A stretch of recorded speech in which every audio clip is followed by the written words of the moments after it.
अमला असंकलिठा ते कुंती परित संसारी। बोलिए भगवान महावीर स्वामी की। सारे बच्चे नहीं बोले। बोलिए भगवान महावीर स्वामी की। अब आवाज आई है। पावन चरित गुरुदेव जी बंधु मन वच काए। भव सागर को तरण में करो हमारी सहाय। जिन शासन जिन वाणी सदा जयवंत हो। श्रवण संग सदा अविचल मंगल हो। मुक्ति को प्राप्त श्रमण भगवान महावीर स्वामी उनकी परम पावन कल्याणी भागवती वाणी वाचक प्रमुख श्री इंद्र भूति गौतम आदि गणधर भगवान जुग प्रधानाचार्य परम पूज्य श्री सुधर्मा स्वामी जी महाराज उनकी परम पावन पाठ परंपरा वर्तमान आचार्य ध्यान योगी परम पूज्य श्री शिव मुनि जी महाराज एवं गुरुजन सबके पावन चरण सरोजों में मेरा अनंत अनंत बार वंदना नमस्कार।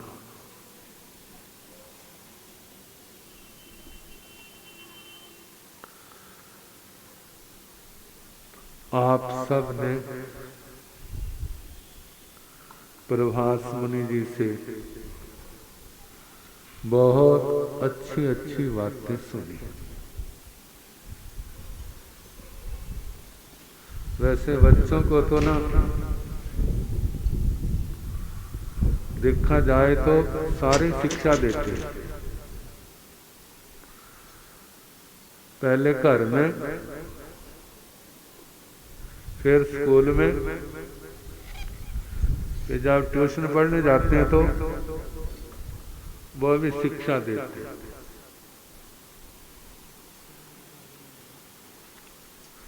शिक्षाएं तो बहुत होती हैं। पहली शिक्षा, अपना समय व्यर्थ नहीं गवाना।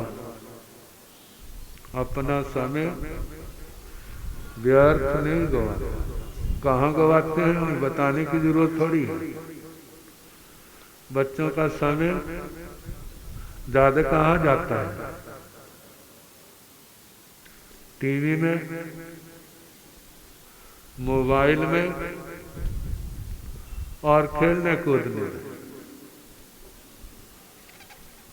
जब हमारे समय को जे खा जाते हैं तो पढ़ेंगे किस समय? कहेंगे पढ़ने के लिए हमारे अध्यापक बहुत है। तो क्लास कौन पास करेगा? अध्यापक करेंगे, बच्चे किनकी पास होगी? तो बच्चों ने विशेष करके ध्यान रखना कि समय वेस्ट ना हो। मन लगा के पढ़ना। पढ़ने के बाद समय समय पर उसकी आवृत्ति भी करते रहना। रिवीजन रिवीजन करते रहने से याद किया हुआ भूलता नहीं है।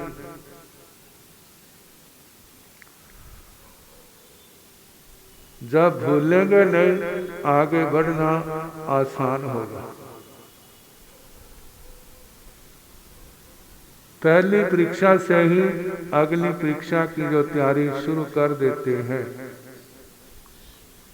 फिर परीक्षा के दिनों में उनको ज्यादा मेहनत नहीं करनी पड़ती। ये तो पढ़ाई की बात है। दूसरी बात,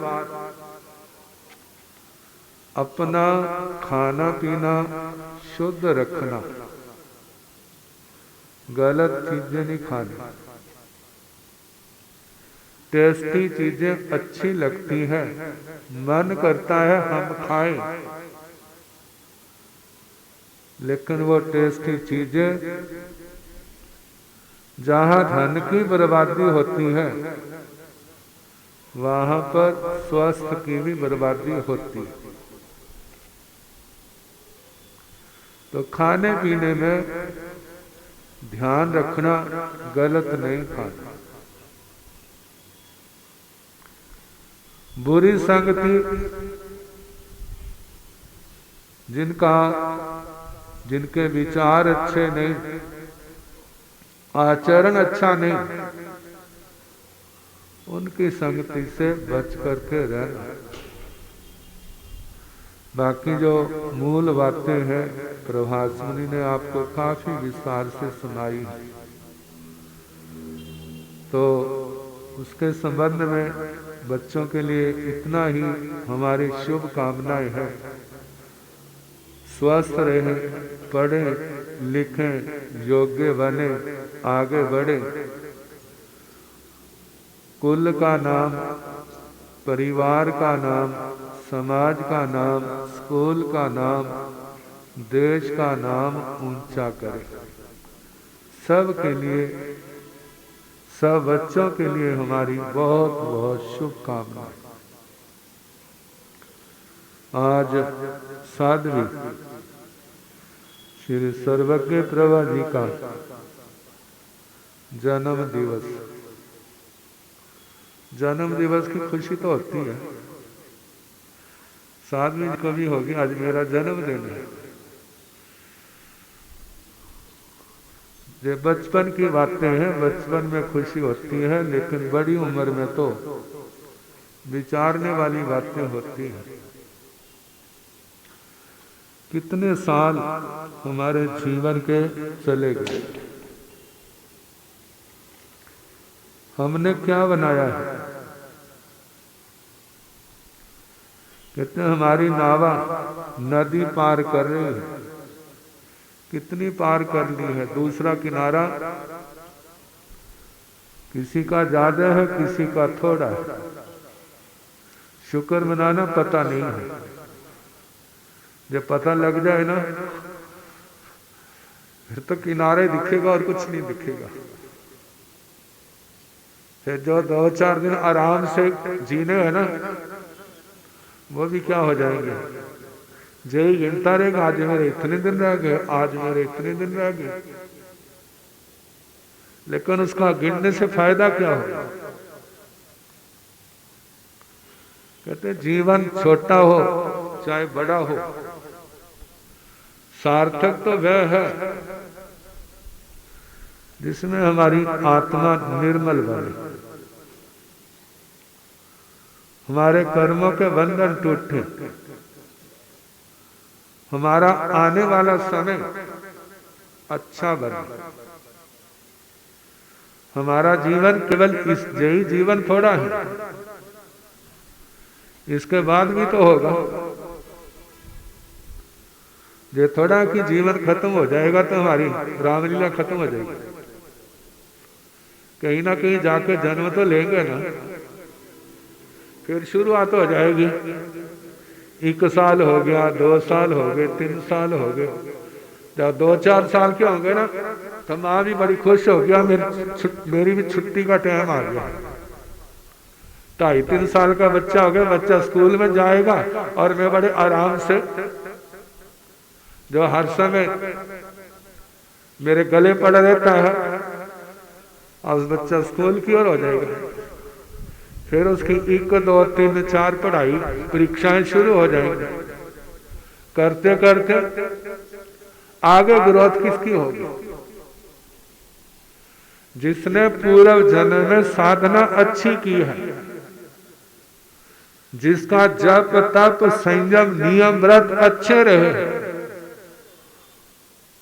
उनका विकास बहुत अच्छा होगा। कहते दुनिया की दौड़ तो ज्यादा करके धन दौलत अधिकारों की ओर है। धन मिल जाए, अधिकार मिल जाए, फिर हमारी हुकूमत हो, हम हुक्म दें और दूसरे लोग क्या करें, हुक्म पाल लें। कहते इससे क्या हो जाए? जो दुनियावी है आत्मा की दृष्टि से, आत्मा की दृष्टि से हमारा आध्यात्मिक जीवन वह शुद्ध होना चाहिए। हमारे विकार खत्म हो, हमारा क्रोध खत्म हो, अहंकार खत्म हो, माया छल कपट खत्म हो, लोभ संसारी वस्तुओं के प्रति जो दौड़ है उस ओर से हमारा ध्यान हटे, आत्म विकास की ओर, आत्मा की शुद्धि की ओर, आत्मा की निर्मलता की ओर हमारा ध्यान होना चाहिए। जिसको जो हमारी यात्रा है अंतर यात्रा, अंतर यात्रा परमात्मा की ओर। हमारे कितने कदम बढ़े,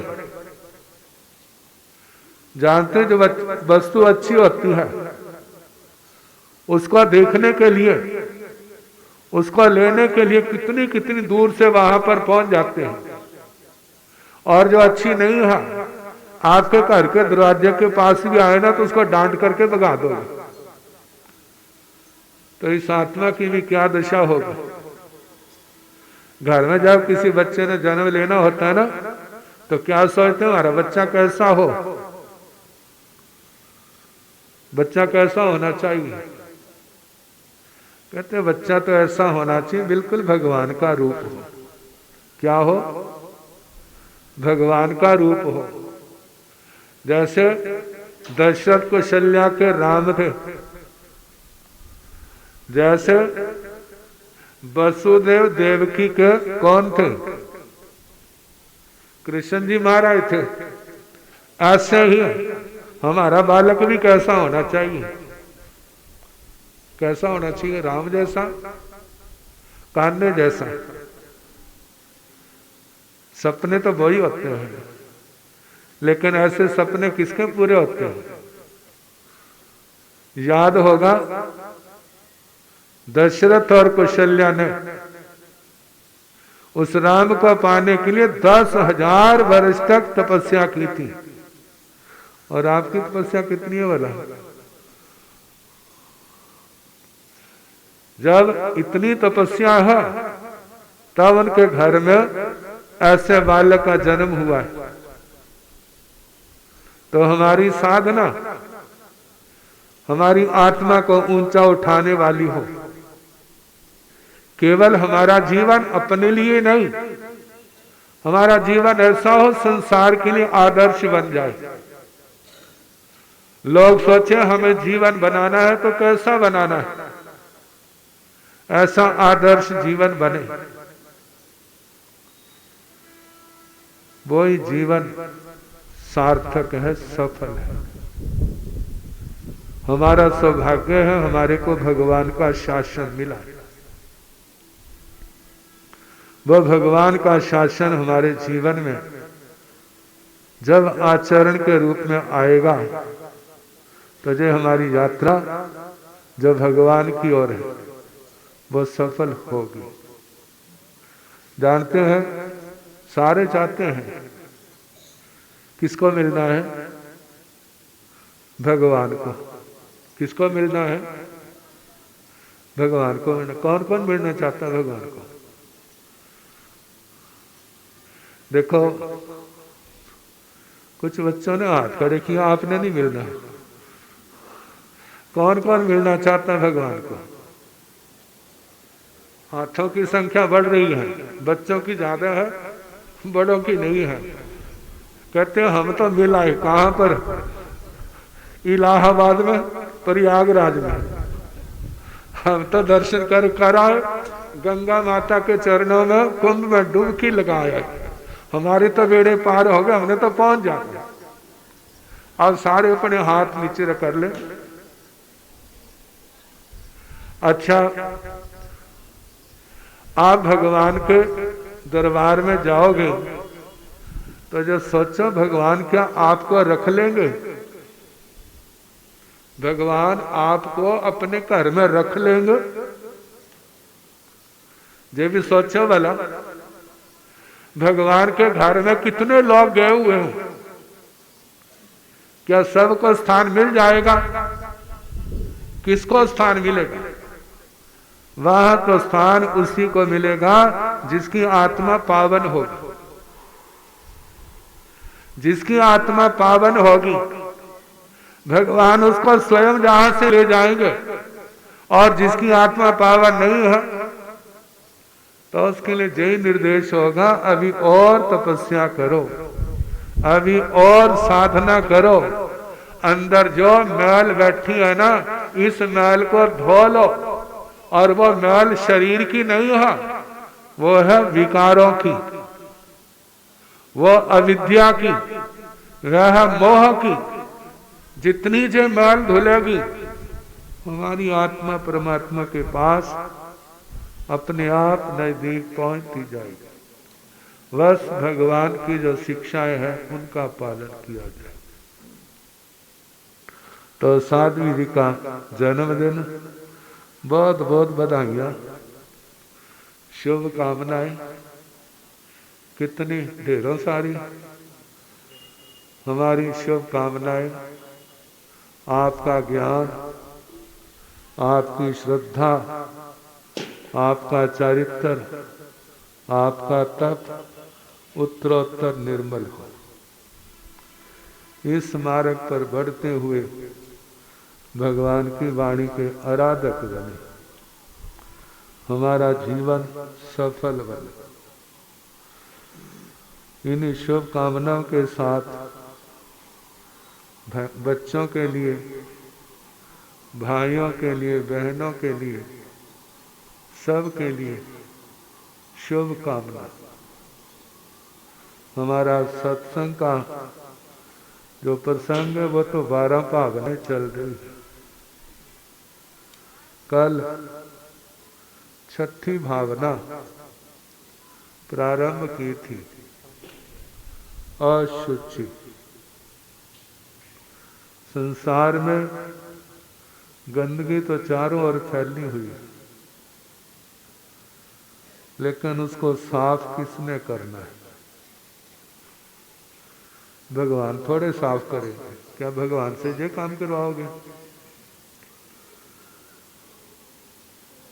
ये तो हमें ही करना होगा। बस अपने घर को साफ कर लो, सारी दुनिया साफ हो जाएगी। और अपना घर साफ नहीं किया तो सारी दुनिया ऐसी रहेगी। अपना घर एक तो शरीर है, एक आत्मा है। आत्मा को सफाई के लिए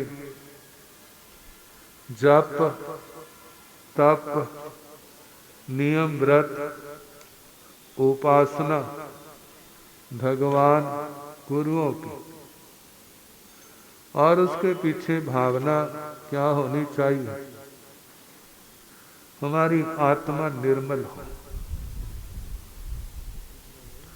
हमारे अंदर काम, क्रोध, मद, लोभ, ईर्ष्या आदि जो गुण है, आदि दोष है, ये सारे क्या हो जाए? नष्ट हो जाए। इनकी तो लाई हो। जब ये दोष हल्के पड़ेंगे तो आत्मा को समाधि की प्राप्ति हो। जब ये दोष नष्ट होंगे तब हमारा ये जीवन पूर्ण सफल होगा। बस इसी जीवन की सफलता के लिए जो धर्म का जीवन है, धर्म आराधना साधना का जीवन है, बस भावना रखें हमारे जीवन में भी ऐसी शिक्षाएं जो भगवान गुरुजन सुनाते हैं वो आचरण के रूप में आए। बस जिसके जीवन में आ जाएंगे उनके बेड़े पार हो जाए। और देखा जाए तो सबसे बड़ी उपलब्धि है भगवान की शिक्षाएं हमारे जीवन में आचरण के रूप में आ जाए। जब दवाई पेट में चली गई है ना, तो फिर उस हमने काम नहीं करना, फिर तो उस दवाई ने काम करना। क्या काम करेगी? उसके रोग को नष्ट करेगी। ऐसे भगवान की शिक्षाओं का हम आराधन करते हैं तो हमें क्या करना है? हमें और नहीं करना, जो भगवान की शिक्षाएं पालनी है। अगला काम तो उन शिक्षाओं ने करना। क्या काम है? हमारी आत्मा को निर्मल करेंगे। वो शिक्षाएं हैं तो हम अभाव में भी हमारा जीवन बहुत अच्छा होगा, खुशहाल होगा। और वो शिक्षाएं नहीं है ना, तो राजगद्दी पर बैठ करके भी रोते रहोगे, वहां भी शांति नहीं मिलेगी। इसलिए भगवान गुरुजन कहते हैं इन शिक्षाओं का ध्यान रखो। जो हमारा अनुशासन, इस अनुशासन के अंदर जो रहेगा उसका कल्याण निश्चित है। समय काफी हो रहा है, बाकी फिर जैसे समय होगा। ओम शांति।